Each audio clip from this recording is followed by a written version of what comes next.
Hello সবাইকে, কেমন আছো সবাই? সকাল সকাল ঘুম থেকে উঠে ফোলা চোখ মুখ নিয়ে চলে এলাম ঢং করতে। আজকে খুব আনন্দ হচ্ছে, কারণ যাচ্ছি আজকে ওই বাড়িতে। বেশ অনেকদিন পরই যাচ্ছি, কিন্তু ও আমার সাথে যাচ্ছে না, আমি যাচ্ছি আমার দেওরের সাথে। এই যে ঘুম থেকে উঠে বসে আছে, এখনও তার ঘুমই কাটেনি। চুল টুল আঁচড়ে নিচ্ছি। চুলটা কাটার পর থেকে নিজেরই যেন কেমন আর ভালো লাগে না। ছোট চুলগুলোতে না আসলে আমাকে মানায় না। নাও সকাল সকাল এখন স্কিন কেয়ার করে নিই একটু, এত রোদের মধ্যে তো বেরোতেই হবে। আর অল টাইম মাই ফেভারিট নিউট্রিজেনের এই সানস্ক্রিনটা অ্যাপ্লাই করবো, তারপরে একটুখানি লিপস্টিক লাগাবো, যদি একটু ইচ্ছা হয় কাজল পরবো, দিয়ে রেডি। গোপন দাগ নাও, প্রথম ছোঁয়া নাও, নাও না নাও দু চোখ ভরে। সাত সকালবেলায় কিরকম রোদ উঠেছে দেখো। আর এই ভিউটা তো তোমরা প্রায়ই দেখো, আজকে তোমাদেরকে আমার ওই বাড়ির ভিউ দেখাবো। নাও কথা বলতে বলতে রেডি হয়ে গেছি। সকালবেলা এর থেকে বেশি মেকআপ করার পসিবল না। ভেবেছিলাম গাড়িটা প্রথমে আমিই চালাবো, তারপরে ভাইকে বললাম নেই তুই চালা, এখন অফিস টাইম, মোটামুটি ভিড়ই থাকবে, তাই আমি পেছনে বসে বসে গেলাম। আর এটা হচ্ছে এয়ারপোর্টের পেছনের রাস্তাটা। অনেকেই হয়তো যাতায়াত করো, এই জায়গাটা বেশ সুন্দর না, কত গাছগাছালি। আর আমাদের বাড়ির ওদিকে তো গাছই নেই, তবে আমার বাপের বাড়ির ওদিকে অনেক গাছ আছে, চলো আজকে তোমাদেরকে দেখাবো। ব্যাস চলে এলাম নিউ ব্যারাকপুর।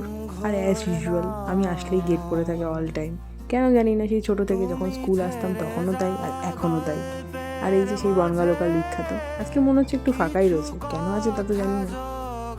ভাই আমাকে নামিয়ে দিয়ে অফিস বেরিয়ে গেল। স্টেশন থেকে আমার বাড়ি বেশিটা দূর নয়, তাই আমি এটুকু হেঁটেই চলে যাচ্ছি, কিন্তু হাঁটতে গিয়ে বুঝতে পারছি কী পরিমাণে গরম লাগছে। ঢেউয়ে ঢেউয়ে নাও, নাও না নাও উজাড় করে। আর হাঁটতে হাঁটতেই তো রাস্তায় কোথায় কোন ভালো গাছ, কোথায় কি ফুল, এগুলো তো আমার চোখে পড়বেই। যেতে যেতে এর সাথে দেখা হয়ে গেল।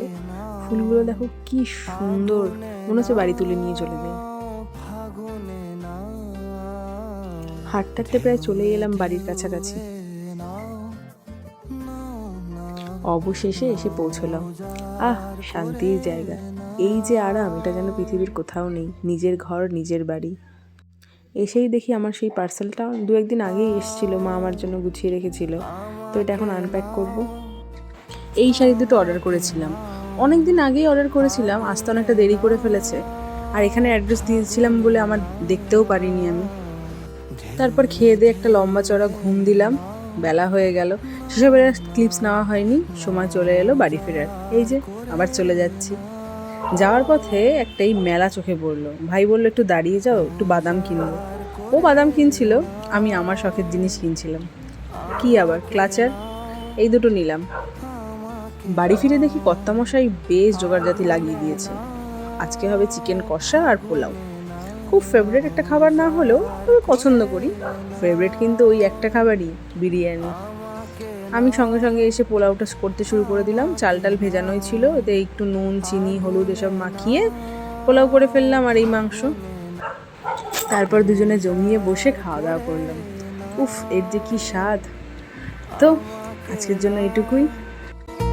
আমাকে নাও, আগুনে নাও।